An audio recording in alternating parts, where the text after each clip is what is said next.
वैज्ञानिक अंतरिक्ष में भविष्य के बारे में काफी सटीक भविष्यवाणी कर सकते हैं, लेकिन 500 वर्षों में पृथ्वी कैसी होगी इसकी भविष्यवाणी करना एक कठिन कार्य है, क्योंकि ऐसे कई कारक हैं जो इसके विकास को प्रभावित करते हैं। हम जानते हैं कि हमारा ग्रह दो मुख्य प्रकार की प्रक्रियाओं द्वारा बदला जा रहा है। उनमें से एक प्राकृतिक चक्रों से जुड़ा है, उदाहरण के लिए सूर्य के चारों ओर ग्रह की कक्षा के साथ, और दूसरा जीवन और विशेष रूप से लोगों के कारण होता है। पृथ्वी सूर्य के चारों ओर निरंतर गति करती रहती है। हमारे ग्रह पृथ्वी में उतार चढ़ाव होता है, क्योंकि इसके झुकाव का कोण बदलता रहता है, और यहाँ तक कि सूर्य के करीब या दूर जाने पर इसकी कक्षा भी बदल जाती है। ये परिवर्तन हजारों वर्षों से लगातार हो रहे हैं। लेकिन हमारे ग्रह पर दूसरा महत्वपूर्ण और अधिक तीव्र प्रभाव जीवित प्राणियों द्वारा डाला जाता है। हमारे ग्रह पर जीवन के प्रभाव की भविष्यवाणी करना कठिन है। पारिस्थितिकी तंत्र के एक हिस्से का विघटन कई अन्य को अक्षम कर सकता है। हम आपको बता दें कि पारिस्थितिकी तंत्र को बदलने में लोगों का कई अलग अलग तरीकों से मजबूत प्रभाव पड़ता है। लोग मकान बनाने और फसलें उगाने के लिए जंगलों को काटते हैं और महत्वपूर्ण वन्यजीव आवासों को नष्ट करते हैं। वे पारिस्थितिक तंत्र को बाधित करते हुए ग्रह के चारों ओर आक्रामक प्रजातियों को ले जाते हैं। वे ग्लोबल वार्मिंग में भी योगदान देते हैं। वायुमंडल में ग्रीन हाउस गैसों जैसे मीथेन, कार्बन डाइऑक्साइड, ऑक्साइड और क्लोरोफ्लोरोकार्बन के बढ़ने के कारण पृथ्वी के औसत तापमान में होने वाली बढ़ोतरी को ग्लोबल वार्मिंग कहा जाता है। इसकी वजह से जलवायु परिवर्तन भी होता है।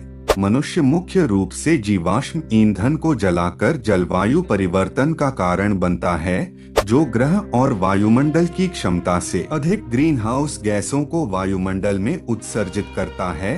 आमतौर पर ग्रीन हाउस गैसें कांच की तरह ही सौर ताप को रोकती हैं, जिससे पृथ्वी गर्म रहती है। ग्रीन हाउस गैसें प्राणी के लिए आवश्यक भी होती है जब तक इनकी मात्रा कम रहती है, परंतु जब इनकी मात्रा अधिक हो जाती है तो मानव के लिए हानिकारक भी होती है। जब पृथ्वी के वातावरण में कार्बन डाइऑक्साइड की मात्रा अधिक हो जाएगा तो परिणामस्वरूप तापमान में वृद्धि हो जाएगी, जिससे ग्रीनलैंड और अंटार्कटिका में अधिक गर्मी होने के कारण बर्फ पिघल सकती है। बर्फ की चादरों के पिघलने से महासागरों का स्तर बढ़ जाएगा, जिससे तटीय क्षेत्रों में बाढ़ आ सकती है। पृथ्वी अब इसी समस्या का सामना करने के स्तर पर है, और यदि पृथ्वी पर तापमान इसी तरह बढ़ता रहा तो 500 वर्षों में हमारी पृथ्वी पूरी तरह से बदल जाएगी, जो काफी हद तक इस बात पर निर्भर करता है कि लोग अपनी जीवन शैली को बदलने के लिए कितने इच्छुक है। ग्रह के गर्म होने से चरम मौसम की स्थिति जैसे लू, तूफान और सूखा भी पैदा हो सकता है, जो पृथ्वी को बदल सकता है। पृथ्वी पर जीवन के सभी रूप खतरे में हैं। यदि हम पिछले 500 वर्षों पर नजर डालें तो पृथ्वी का जीवित भाग, जिसे जीवमंडल कहा जाता है, नाटकीय रूप से बदल गया है। लोगों की संख्या लगभग 500 मिलियन से बढ़कर आज 5 बिलियन से अधिक हो गई है। इस अवधि के दौरान मानव गतिविधि के कारण पौधों और जानवरों की 800 से अधिक प्रजातियां गायब हो गईं।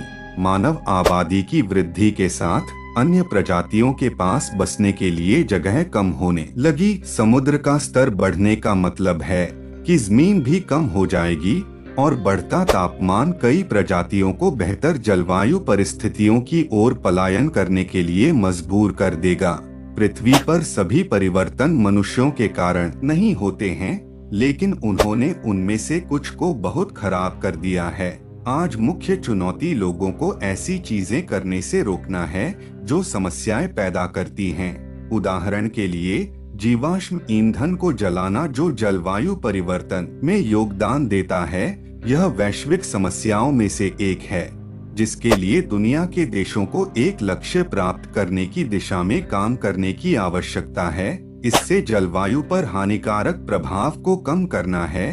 यदि लोग अपना व्यवहार बदलना चाहें तो हमारा ग्रह अपने हरे भरे जंगलों, नीले महासागरों, हरे भरे खेतों के साथ साथ अपने सबसे सफल निवासियों मानवता के साथ कई शताब्दियों तक जीवित रह सकता है। लेकिन अभी तक जलवायु परिवर्तन की समस्या को हल करने के लिए तकनीकी समाधान इतनी तेजी से विकसित नहीं हो रहे हैं। यदि हम ऐसा ही करना जारी रखते हैं और बाद में गड़बड़ी को ठीक करने के लिए किसी और का इंतजार करते हैं, तो यह हमारे ग्रह और मानवता को अपरिवर्तनीय परिवर्तनों और वैश्विक तबाही के कगार पर ला सकता है। इस स्थिति में 500 वर्षों में पृथ्वी पहचानने योग्य नहीं रह जाएगी।